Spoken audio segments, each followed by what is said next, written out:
In the borderlands between China and Myanmar, behind glittering casino lights and high security walls, a massive underworld thrived for years.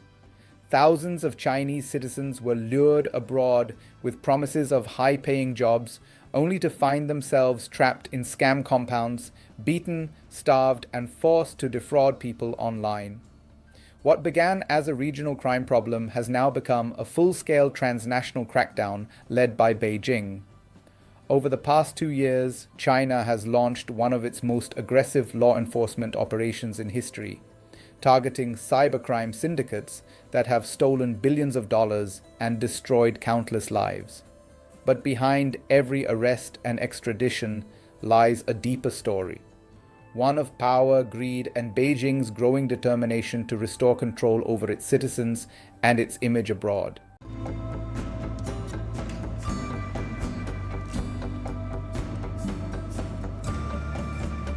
To understand how things got this bad, you need to go back to the early 2000s, to a place called Laukkaing, a small town in Myanmar's Shan state, bordering China's Yunnan province.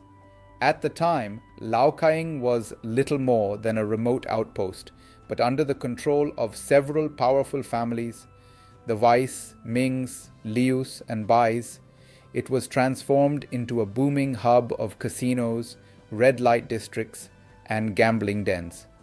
These families acted like local governments, complete with private militias and deep ties to both political and military leaders. For nearly 2 decades, they ruled this region like a shadow empire. Their early fortunes came from gambling and prostitution, but as the internet era matured, their business shifted from casinos to cyber scams. By the late 2000s, Laukkaing had become a key center for online fraud targeting people inside China. Criminal groups began running massive scam compounds, closed complexes where trafficked workers were forced to operate fake investment platforms, romance scams, and cryptocurrency fraud schemes. Many of those victims were young Chinese citizens lured abroad by fake job postings. They thought they were getting work in customer service or tech support, but when they arrived, their passports were seized and their nightmare began. Those who refused to work were beaten, starved, or even electrocuted. Testimonies from survivors later revealed that some were locked in dark rooms for days as punishment. What emerged from these compounds was a billion-dollar industry built on deception, coercion, and human suffering. But in 2023, that empire began to collapse. Myanmar authorities, under growing pressure from Beijing, arrested dozens of the leading figures in Laukkaing's crime network and handed them over to China. Among them were members of the notorious Wei, Liu, Ming, and Bai families. Chinese courts later tried them for crimes including fraud, human trafficking, and homicide. The fall of these once powerful families marked a dramatic shift. State media began airing investigative documentaries showing the trials, the interrogations, and the emotional testimonies of victims. These reports painted a vivid picture of how far these networks had gone, even describing ritual killings ordered by gang leaders to celebrate business alliances. In a country where court proceedings are rarely made public, this level of transparency sent a strong message. No matter who you are, if you harm Chinese citizens, you will be brought to justice. In total, 11 members of the Ming clan and 5 members of the Bai family were sentenced to death, while dozens of others received long prison terms. The Weiss and Lius are still facing prosecution. The imagery of these once feared men in handcuffs and prison uniforms became symbolic of China's new campaign, a warning to others that the era of lawlessness in Myanmar's borderlands was over. Officials emphasized that this wasn't just about punishing individuals, but about dismantling a system that had enabled transnational scams to thrive for years. According to Chinese media, the cooperation between Beijing and Naypyidaw in these operations represents a new model of cross-border law enforcement that China plans to replicate across the region. At the same time, another major figure came into the spotlight. She Zhijiang, a 43-year-old Chinese businessman accused of running one of Southeast Asia's biggest online gambling and scam operations. Born in Hunan province in 1982, she dropped out of school at 14 and taught himself computer coding. In his 20s, he moved abroad and began building an online gambling empire across the Philippines and Cambodia. In 2014, a Chinese court convicted him for running an illegal lottery, but he continued operating overseas. His flagship project was Shwe Kokko, a so-called resort city near the Thai border in Myanmar.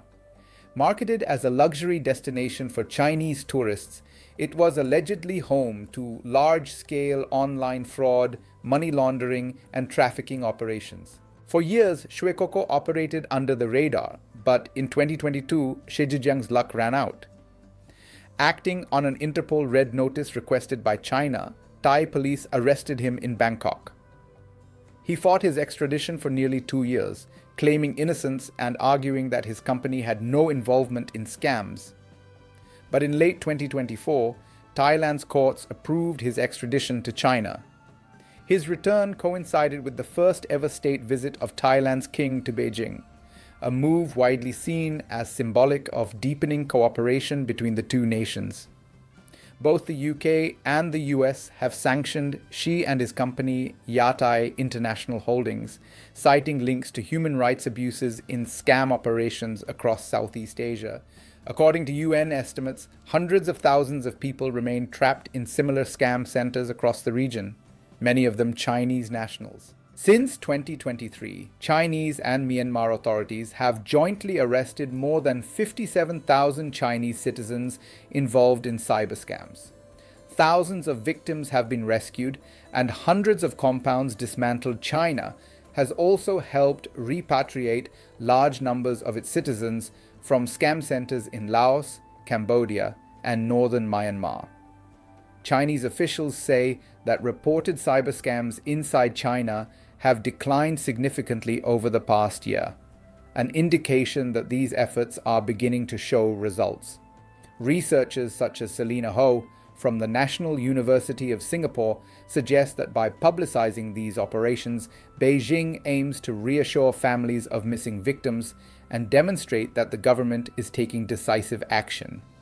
The crackdown also helps curb domestic anxiety over rising unemployment and scams that prey on young, job-hungry citizens. For Beijing, this campaign is about more than law enforcement. It's about protecting national security, restoring public confidence, and reasserting China's role as a global enforcer against cybercrime. The government's approach blends diplomacy, technology, and public education, using data tracking, AI-based fraud detection, and regional cooperation agreements to combat cross-border scams. By bringing figures like She Zhijiang and the Wei family syndicate to justice, China is signaling that it will no longer tolerate Chinese-led criminal empires operating abroad. It's also a reminder that in the digital age, national security extends beyond borders, and that the fight against cybercrime is as much about protecting reputation as it is about enforcing law.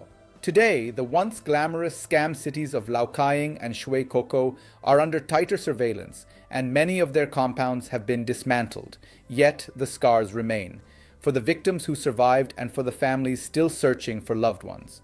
As Beijing continues its pursuit of remaining fugitives, the broader message is one of deterrence and order. The Chinese government has made it clear that it will pursue criminals across borders and ensure that those exploiting its citizens pay the ultimate price. Whether this momentum can be sustained depends on regional cooperation and continued pressure. But for now, China's crackdown stands as one of the most extensive anti-cybercrime campaigns in modern history, reshaping the dark economy of Southeast Asia and sending a powerful warning to those who believed they could hide behind the walls of their scam kingdoms.